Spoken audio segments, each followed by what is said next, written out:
Hey, what's up, everybody? It's Matt here with Tanks Lawn Maintenance. It is sometime around 8 o'clock p.m. Saturday evening, February the 24th, 2024, year of our Lord. And I'm sitting out here in the garage, man. I'm not hitting on a whole lot.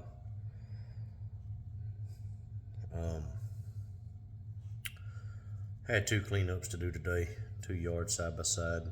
It's a customer I picked up my very first year. I've had them, they've stuck with me. It's actually a friend of my mom's. I've known this woman forever, and she takes good care of me, man. She's a real good customer. She's got a raggedy yard. Both of these yards are raggedy. Her mom lives in one house, and she's renting another one out to somebody else. But I ain't gonna lie, man. These yards are raggedy. They're a lot of uneven terrain in the yard. Just a bunch of potholes everywhere in the yard. Bunch of stump holes. She's got a weeping willow in her yard that hasn't been maintained in probably 20 years, is what she told me. And I cleaned it up today, made it look like a weeping willow. And I don't know if it's too late to do it, but it shouldn't hurt nothing because the wood that I cut off was dead wood, and I basically just trimmed the shoots back, tried to even them up the best I could. But it looks a lot better. But she's got a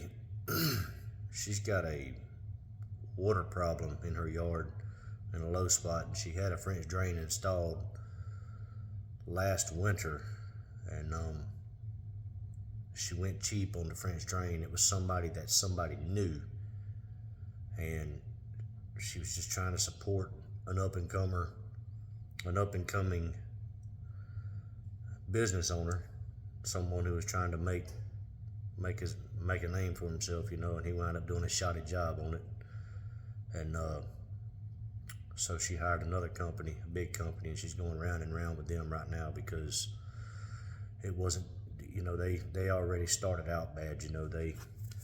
It was supposed to be angled toward a canal that runs behind their house, and it was angled in the complete opposite direction of that canal, and all the water was going to be drained into her front yard, and she's pretty upset about that, and she's going round and round with them. And she's all about buying local and supporting American owned businesses and things like that. She's not a racist woman at all. She's a sweet lady, she really is. And but she has zero support to give to anybody that's hiring illegal aliens. And evidently the crew that came out there and did all this, every last one of them, she found out were illegal. And she didn't report them or anything like that, and she has no intentions of doing that. But the guy slipped up and told her that, and it set her on fire. She was upset about that, and that backyard is terrible. It is so bad right now. I wound up getting my mower stuck because of all the mud and everything. But the front yard is full of that hen pin or whatever it is. It's kind of like that clover looking weed with the purple flowers coming off of it. They grow about a foot and a half high at the most. And which the good thing is, none of the weeds that are in the yard actively growing, are weeds that hold a lot of moisture, so the stuff didn't clump up. I went over it 3 different times, and it took me about 2 hours to do both yards, 2.5 hours, maybe 3. I can't remember, but I gave her a set price, and I did make my hourly rate, so I'm happy about that. But it was just, man, it was. I don't enjoy doing yards like that. I really don't. And I get it. Money's money, but at the same time, man, if it's impossible to make a yard look good, I really don't like doing it. But here's what it is, man. You gotta take the good with the bad. But anyway, man, I submitted that bid for that commercial property yesterday, late last night, probably about 11 o'clock last night, and I'll probably hear back from the guy Monday. And it's actually going to be, I really do feel like I'm going to get it. It's, he wanted me to, he really wanted to try to stay around $90 per service, which is not a terrible price, but if I do $90 a service, it'll be a little under my hourly rate for how long it'll take me to do the property. And so I gave him exactly what it would be for my hourly rate, and it's $98. And I know you're probably thinking, come on, Matt, it's $8. That's not, look, I'm in business to make money, and I charge accordingly. And I can fudge a little bit on some things, but I will not go under my hourly rate at all, period, my minimum hourly rate. And if I'm above $65 an hour, I'm to the good. If I drop below $65 an hour, I'm losing money. So that's what I charged him on this, $65 per man hour. I'm a solo operator, and I gave him a quote on what it would be for mulch, which would be, it's almost $4,000 for mulch. It's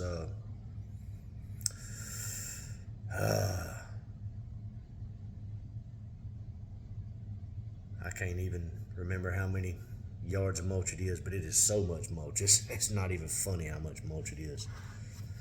But yeah, it's a lot of mulch, a whole lot of mulch. But it's gonna take quite a while to do that, possibly 2 days with 3 people.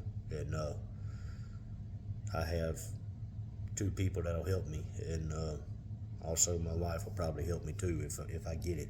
And I'm probably, and I quoted him $1,500 on the trees. There's quite a bit of trees, and I want to say I quoted $70 per tree, but and all that stuff is annual. You know, the mulch work and the tree work is annual, but as far as the weekly maintenance goes, me and him are in the same ballpark, and it's really just going to depend on what he says about the mulch price, because it's actually time to put the mulch down now. It needs it badly. The mulch that's down is faded, and it's already starting to decompose. So yeah, it's time to do that. And I also really need to find some ramps, because there's a lot of raised up areas, islands I guess you could say. It's got like 6-inch curbs on there, and I mean there's some monster curbs. And normally, if it's like a 4 or 5-inch curb, you know, I can just pop a wheelie with the front of the mower and just drive up onto it. But much higher than 5 inches, I'll start scraping the bottom of my mower going up. So I'm gonna have to shop around for some ramps, or put together a makeshift ramp, or whatever I do. I got a friend of mine he owns a welding outfit, and I talked to him, and he told me to draw up something, and he would get me an aluminum ramp made up and wouldn't charge me. And I really don't like people doing work for me for free. So I'll find out how much it's gonna cost, and if I do decide to go that route, I'll compensate him for it. But also, something I realized today, I was actually on the phone sitting in my driveway with a subscriber. Shout out to you, George. And right before I got off the phone, it started to rain, and I still had to unload all my equipment. And I don't have anything to do tomorrow, so it's no big deal, you know. But there's gonna come times during the season where I'm gonna have to back my truck into my backyard and leave the equipment on the trailer overnight. And I know Ballard's they sell lawnmower covers, Protect lawnmower covers. I have the Protect power head covers for my trimmers. I plan on buying 2 for my blowers. I probably gonna do that here in the next few minutes. I'm probably gonna get online and order 2 of them. But I'm wondering if any of you have any experience with the Ballard's Protect lawnmower covers. If you do, drop a message down below and let me know if you like them, and if it's a hassle to get them on and off, things like that. If it's something that's gonna be worth my time to fool with it, because the plan was to go out and buy a enclosed trailer this winter, but with everything that transpired with my full-time job and me deciding to go full-time next month, I decided it was best for me to hang on to my funds and not buy that or a walker this year. So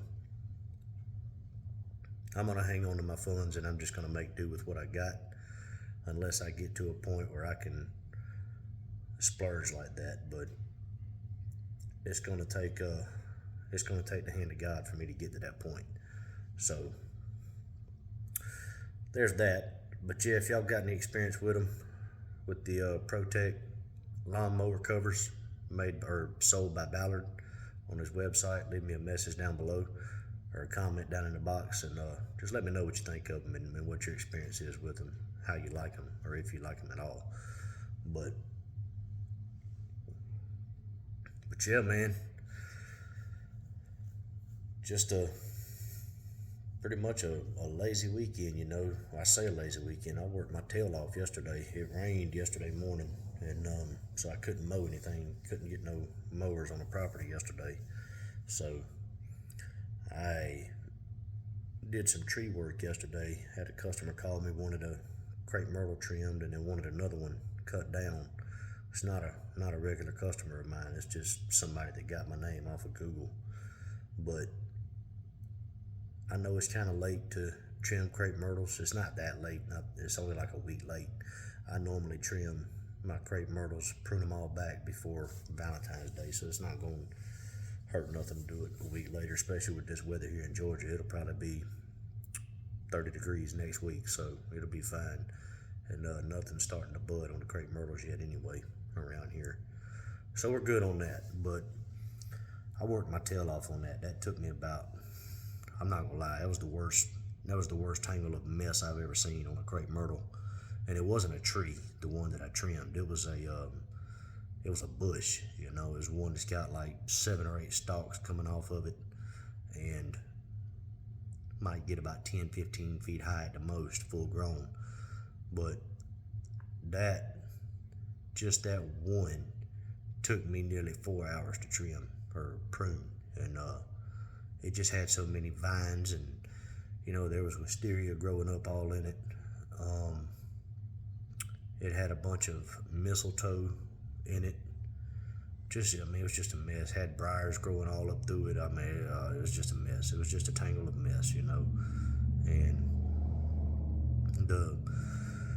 it was so nasty that you could tell they weren't able to get in there and do any weed eating whenever they cut their grass. So, it had those bahia stalks growing up 3 and 4 feet high up through there. So I had to reach in there and pull all that out by hand. And there was a lot of work with my loppers and a lot of work with my pruning shears before I could get to a point where I could use the Milwaukee hatchet over here. This is normally what I use when I'm pruning crepe myrtle bushes like that. And if I'm doing trees, I'll use my pole saw. But if it's the small ones, the bushes like that, I'll use that Milwaukee hatchet. It makes short work of it, but it was just a pain. It really was, and it was so much that I had to make with that and the actual crepe myrtle tree. They have 2 crepe myrtles growing in their front yard, and I want to say that the lady told me they've been there around 60 years, and that they bought the house. Her and her husband bought the house right at 60 years ago. The husband's already passed away, but they bought the house right at 60 years ago, and just over the years, seeds dropping. They had a crepe myrtle grow up in the edge of their driveway. It's a gravel driveway out in Appleton, out in the country. Most of you probably don't know where Appling, Georgia is, but it's out in the country up by Clark Hill Reservoir or Clark Hill Lake. And just seeds dropping in a gravel driveway, you know that them crepe myrtles, man, they'll grow anywhere, and they're hard to kill. But cut it down and used a sawzall to get the roots out, or the root ball, stump, whatever you want to call it. And I want to say that tree was probably, I mean, it was an actual tree, you know, it wasn't a bush. It was probably 15, 20 feet high. And got it cut down and hauled off, and it took me 2 trips with that and the bush. And then I put down some pine straw at a house where I cut some rose bushes last month. And then I had one property that wasn't planning on doing any mowing. It's just that they like me to come out there 48 out of 52 weeks. And so, yeah, I just went out there and policed the property, threw sticks off the property, and threw some of those little China balls out, things like that, you know. I spent about 15 minutes on the property just to kind of clean it up, because we did have a pretty rough rainstorm the night before. But yeah, it's pretty much been nothing going on weekend. I did make a little money this weekend. It wasn't a ton, but it's something, right? And that's really what you've got to expect in the wintertime, doing this kind of work, you know. And just take what you can in the wintertime. But that's why I say it's always important to offer a monthly payment plan to your customers. That way you can have year-round income coming in, because when it comes to financing things and stuff like that, you really need to be able to show that you have year-round income. So I harp on that, you know. I don't force it on anybody, but I really do try to get people to do it. I do put a little bit of pressure on them to try to do that, because it would help me greatly. And plus it keeps me from having a mess on my hands come spring when I have to show up the first time of the year. You know, if you can keep it somewhat maintained in the wintertime, it's not that bad for a spring cleanup. And same in the fall when you're doing fall cleanups, you know. But yeah, that's not really a whole lot going on, not really a whole lot to talk about. Had a good conversation today with George. Shout out to you. And we were talking, and maybe some of you other guys have experience in this department, but I'm really wanting to get a shoot blocker for my standard intensity 36 where it will not impede my ability to use my grass gobbler, because I do use the grass gobbler to catch grass and things like that. So I have a few properties that I do that on, and but that grass gobbler, it helps me greatly in the wintertime when I'm doing leaves and things like that. And it's actually a lifesaver during leaf season. But if any of you guys have used grass flap, I know I talked to George, and he said he ordered one, and he hasn't installed it yet, and he would let me know as soon as he installs it if it would impede the ability. But I don't know if he has a grass gobbler or not, so if any of you out there are using a right standard intensity 36 with the grass flap and the grass gobbler without having to remove one or the other, let me know, because I need to find a shoot blocker for the 36 that I can use without having to take it off whenever I get ready to use the gobbler. So yeah, please drop me a comment down below if there's anybody out there that does that, as I've got to figure something out, and I don't want to go out and spend. I don't really want to talk to a company owner or a salesperson with just the fear that they might try to sell me something, saying that it will work, knowing that they really don't know if it will work, and there is the possibility of that. So I don't want to take a chance of wasting my money, and I'd really like to get experience from somebody, or get a comment from somebody that has experience doing that.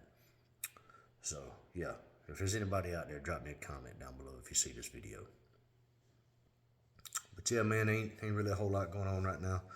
I've got 5 weeks until I go full time. Tomorrow, all the maintenance on my mowers are done except the oil changes. I've done a complete tune-up on everything. That I say a complete tune-up. You know, I've done the spark plugs, done the air filters and all that jazz.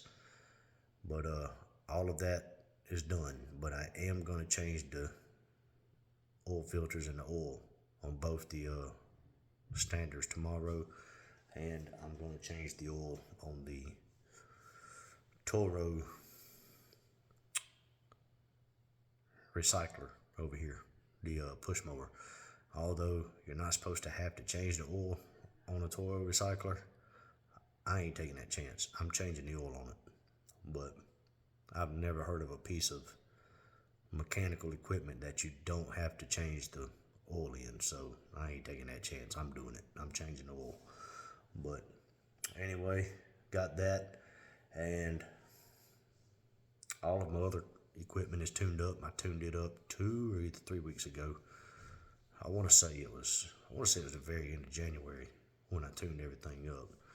I went to Harry's and bought tune-up kits for everything, all of my steel products, and then I went to outdoor equipment in South Augusta to get tune-up kits for all of my Echo equipment. So got a little dealing with 2 dealerships. But hey, man, that's just the way it is here in Augusta when you're dealing with Stihl and Echo. These people don't carry both, and it is what it is, man. You gotta do what you gotta do. But all that's ready to go. I'm gonna order some what's it called, that cleaner from Ballard's to clean up my mowers. I was wanting to do it earlier, but I went inside and passed out on the couch after playing basketball and throwing the football with my son. I passed out after that, and I hadn't had a chance to get on my phone and do a whole lot. So I'm gonna get on there. The Mower Magic, I think is what it's called. I'm gonna get the one, not the hot wax or wash and wax or whatever it's called, or I'm not gonna get the degrasser and degreaser. I'm just gonna get the basic, wash it off and make it look good. You know, that's really all I want. And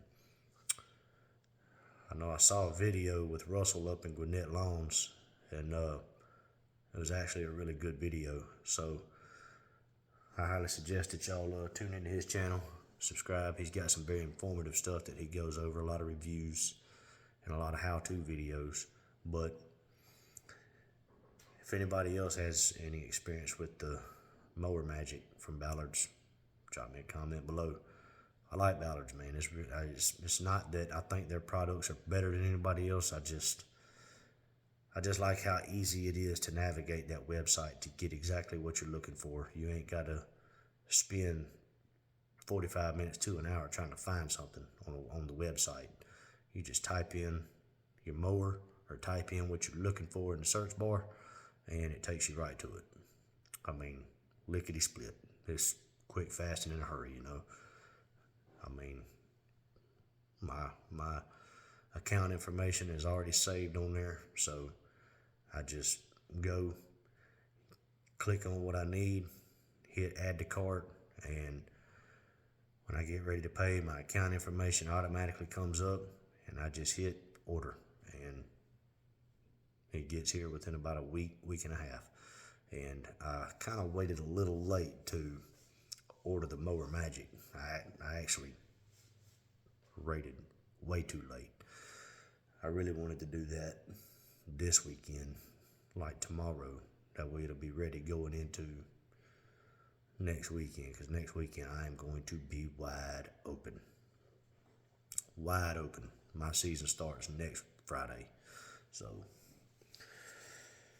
yeah, man, 2024, the growing season is underway. I know a lot of you guys further south, y'all are probably already scalping yards. Probably have been 2 weeks ago, but my yard, I'm gonna say probably next weekend I'm gonna have to scalp my yard. My backyard is already starting to green up. It's a little less than halfway green, and I like to scalp mine when about half of it turns green. So I would imagine next week I'm gonna have to scalp it, but I'm ready, man. I'm excited. I'm ready to see what the Lord has in store for me this season coming up. And hey, man, I've rambled on enough, so I'm gonna get off here. I hope y'all have killed it this week. I really do. And all you weekend warriors like myself, I hope y'all are having a good weekend. I hope y'all are being very profitable, and I hope you're learning, man. I really do. But look, man, I'm gonna hop off here, and until the next one, y'all keep cutting that grass and keep making that money. I'll let y'all. Bye.